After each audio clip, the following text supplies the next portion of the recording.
Hello student, हम आपके साथ वापस उपस्थित हुए हैं। मैं डॉक्टर मनोज सक्सेना अपने टॉपिक मुद्रा का मूल्य निर्धारण के साथ। बच्चों, इससे पूर्व मैंने आपको हॉट मनी और कोल्ड मनी के बारे में बताया था। अंतर्राष्ट्रीय बाजार में मुद्रा का मूल्य कैसे क्या है और कैसे निर्धारण होता है, उसके संक्षेप में बताया था। अब मैं आपको मूल्य निर्धारण के बारे में बताएंगे। इसके दो तरीके हैं, एक तो बाजार के द्वारा होता है और एक सरकार के द्वारा मुद्रा का मूल्य निर्धारण होता है।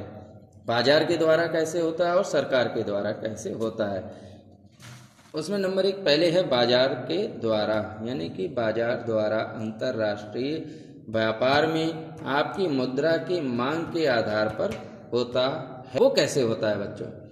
अंतर्राष्ट्रीय व्यापार में जो भी हमारी हिस्सेदारी है, यानी कि अपने व्यापार की जितना हम निर्यात कर रहे हैं, ध्यान से सुनना, हम अपना व्यापार विदेशों में कितना कर रहे हैं, विदेशों से उसमें कितनी हिस्सेदारी है।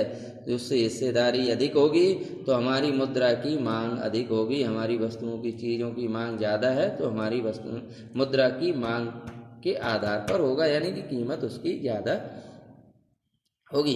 इसे प्रवाही विनिमय दर यानी कि फ्लोटिंग एक्सचेंज रेट कहते हैं, यानी कि कम ज़्यादा इसमें क्या है, मुद्रा का जो मूल्य है कम और ज़्यादा होता रहता है।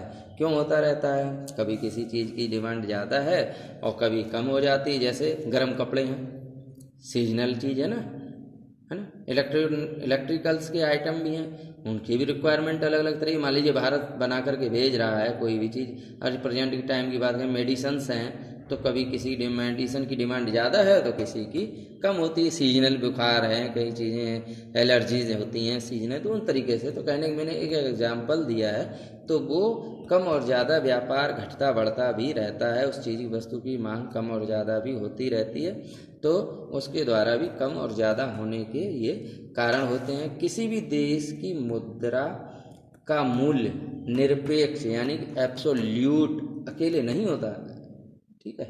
किसी भी देश की मुद्रा का मूल्य निरपेक्ष नहीं होता है, वो हमेशा दूसरी मुद्रा के सापेक्ष होता है। जैसे $1 बराबर 70 रुपये 80 रुपये, यानी कि सापेक्ष है एक्सचेंज रेट। एक देश की मुद्रा दूसरे देश की मुद्रा के सापेक्ष जिस दर पर बदली जाती है उसे विनिमय दर यानी कि एक्सचेंज रेट कहते हैं। यानी कि एक्सचेंज बदली के यानी एक्सचेंज हम कहते हैं, हमने रुपए दिया डॉलर लिया, या कोई चीज़ वस्तु हम अपने मार्केट में जाते हैं, क्या करते हैं, पैसे देते हैं, वहाँ से हम अपनी एक जो भी क्वांटिटी, जो भी वस्तु जो भी तय की है वो या ली है वो हम लेते हैं। यहाँ पर क्या है, एक देश की मुद्रा दूसरे देश की मुद्रा के सापेक्ष जिस दर पर बदली जाती है उसे विनिमय दर यानी एक्सचेंज रेट कहते हैं। ये तो हम आप लोग सुनते हैं, विनिमय दर के बारे में सुना होगा, यानी एक्सचेंज, ठीक है। यहाँ तक बच्चों समझ में आया होगा। इसी के आगे जैसे एक एग्जांपल मैं दे रहा हूँ एक्सचेंज रेट के डॉलर का। $1 बराबर 70 रुपये मान लिया मैंने, आज की डेट में 70 रुपये है। क्या हुआ, व्यापार बढ़ गया, हमारा व्यापार अंतर्राष्ट्रीय बाजार में व्यापार बढ़ने लगा, तो उससे क्या होगा, 2% अभी मैंने आपको बताया था, 2 से अधिक हो गया, यानी कि हमारा निर्यात बढ़ने लगा। यहाँ लिखा मैंने आपको ना, निर्यात जब बढ़ने लगा है तो क्या हुआ, हमारा अंतर्राष्ट्रीय बाजार में जो व्यापार प्रतिशत था वो बढ़ने लगा, तो हमारी मुद्रा की जो शक्ति है या कहें मुद्रा है वो मजबूत होने लगती है, उसकी कीमत बढ़ने लगती है या बढ़ जाती है। तो वो रुपए अब पहले 70 रुपये में $1 आता था, अब 65 रुपये में आ रहा है, यानी कि अब जो हम निर्यात करते हैं वो 65 रुपये का हो रहा है। पहले 70 रुपये में वो चीज़ होती, तो निर्यात जो है पहले अमेरिका को जो 70 रुपये को हम चीज़ देते थे क्वांटिटी, अब वो 65 रुपये में वो क्वांटिटी जा रही, यानी कि हमारे निर्यात, हमारा विदेशी मुद्रा है वो बढ़ने लगता है।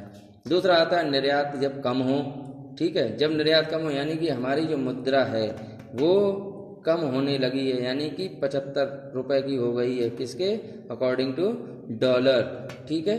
तो इससे क्या होगा, हमारे जो हैं वो निर्यात कम होने लगते हैं। तो अमेरिका है, क्या है, अमेरिकन जो होते हैं वो लोग या कोई विदेशी है जो भी चीज़ हमसे ले रहा है, सपोज दैट यूरोपीय कंट्रीज ले रहे हैं, ठीक है, तो क्या है वो अब उस क्वांटिटी को यानी कि मात्रा को घटा भी देंगे। वो उनको महंगी पड़ रही है, सस्ती पड़ रही है, वो बढ़ा देंगे, कहेंगे कि वाह अब हमें 75 रुपये की वो चीज़ है, $1 में 75 रुपये का सामान मिल रहा है। तो निर्यात कम होगा तो मुद्रा की कीमत यहाँ पर घट होगी। इसी को ये प्रवाही विनिमय दर यानी फ्लोटिंग एक्सचेंज रेट कहते हैं। ये तो था बाजार के द्वारा मूल्य का निर्धारण। अब दूसरा जो है मुद्रा का जो मूल्य निर्धारण है बच्चों, सरकार भी करती है। वो कैसे करती है, कभी कभी सरकार जानबूझकर यानी कि जान करके प्लानिंग के साथ मुद्रा का मूल्य कम या ज़्यादा करती है, जिसे हम अवमूल्यन रिवैल्यूएशन कहते हैं। सरकार क्यों ऐसा करती है, जब उसे लगता है कि हमारे निर्यात कम हो गए हैं, हमारे आयात बढ़ने लगे हैं, हमारा विदेशी मुद्रा भंडार जो है, जो डॉलर है या येन है या पाउंड यूरो है, जो भी विदेशी मुद्रा है वो हमारे यहाँ अब कम है, हमारे पास विदेशी मुद्रा का भंडार कम हो गया है या नहीं है, तो सरकारों के पास एक ऑप्शन होता है कि वो अपनी निर्यात को बढ़ाएं। तो कैसे बढ़ाएंगे, वो अपनी मुद्रा का मूल्य कम करते हैं। अधिमूल्यन एक तो होता है अधिमूल्यन, एक होता है अभिमूल्यन, ठीक है। अवमूल्यन और अधिमूल्यन, मुद्रा का मूल्य बढ़ा देना अधिमूल्यन होता है, ठीक है बच्चों। तो मुद्रा का मूल्य बढ़ा दिया यानी कि पहले 70 रुपये में चीज़ आती थी यानी कि, और अब वो 65 रुपये की आ रही है, यानी कि डॉलर की कीमत पहले 70 थी और अब 65 कर दी। तो इससे क्या होगा कि हमारा जो निर्यात है, हमारा जो यानी कि विदेशी मुद्रा है जो वो 65 रुपये में, जो विदेशी हैं वो 65 रुपये का जो सामान है वो हमारा खरीदेंगे $1 में, ठीक है। दूसरी चीज़ होती है अवमूल्यन यानी कि डिवैल्यूएशन। ये तो था रिवैल्यूएशन और ये था डिवैल्यूएशन, अवमूल्यन। यहाँ पर क्या है, अभी मैंने आपको पहले बताया था कि हमारा विदेशी मुद्रा भंडार कम हो गया या व्यापार कम हो रहा है या मुद्रा का मूल्य कम हो रहा है। खास तौर पे सरकार ये तब करती है जब निर्यात